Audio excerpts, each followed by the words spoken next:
Well, first up, a major impact of the expose India Today did on the spiraling prices of pulses in our country. The Income Tax Department is conducting a series of raids in all Delhi's Naya Bazaar since early this morning. In fact, all commodity spectators have been exposed by India Today. And they have been raided by the tax authorities, up to a dozen teams of the IT sleuth and that department have been deployed across multiple locations in the simultaneous raids that are being conducted. Now, these raids have come after the government took a special cognizance of the India Today sting exposing the Great Indian Dal scam. And we have with us managing editor of TVTN, Rahul Kanwal. Rahul, it was on your show where we exposed the Great Indian Dal scam, how, the Satta traders were identified, each crop faring and then forming that deadly cartel and artificially inflating the prices. And now clearly the tax department cracking down on these traders.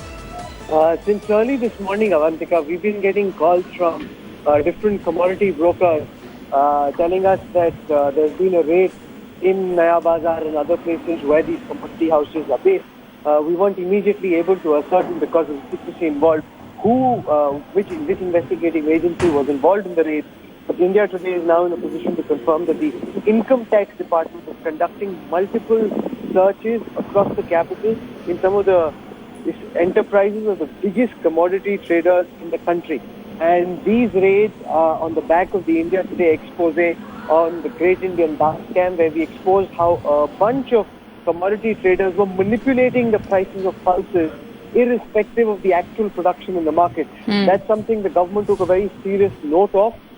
Two things are happening simultaneously. One, the Consumer Affairs Ministry is working with the Food Ministry to try and ensure that a comprehensive system is put in place which ensures that Satta operators cannot manipulate prices in the way that they have been. Secondly, there's also a penal provision.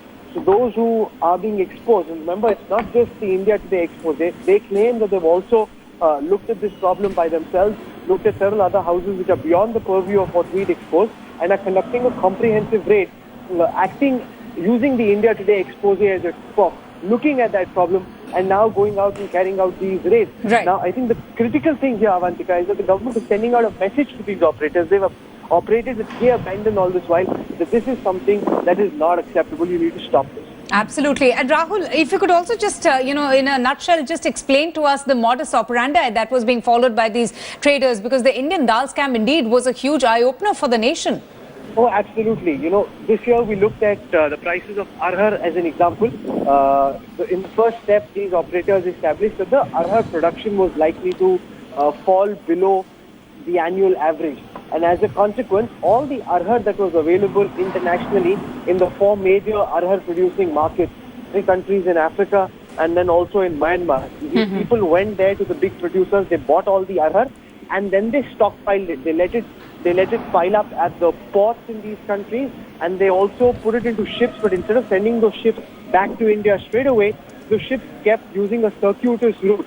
In the meanwhile, the prices of arhar in the country jumped up, and there was a scarcity. And when the government and other people tried to find more arhar to try and bring down the prices, they couldn't, because all the arhar had already been brought. Right. So therefore, a scarcity was created, completely fake scarcity. And what these operators told us on camera, and you'd remember this, Avantika, is that they can fix prices for next year as well. They say It doesn't matter what the production is, we decide what the consumer pays, and they were confident of being able to carry this out in the future as well. All right, Rahul, thank you so much for joining us and telling us all about the raids that have been conducted, the simultaneous raids that are going on as we speak by the IT sleuths, and getting us more perspective about the Great Indian Dal scam that we on India Today had exposed for you. So the government there cracking down on these traders who were manipulating and inflating the prices of dal. On to some entertainment news now. Bollywood actor Salman Khan turns 50 today. A grand midnight birthday party was organized at Salman's Panvel house, where all his family members, relatives,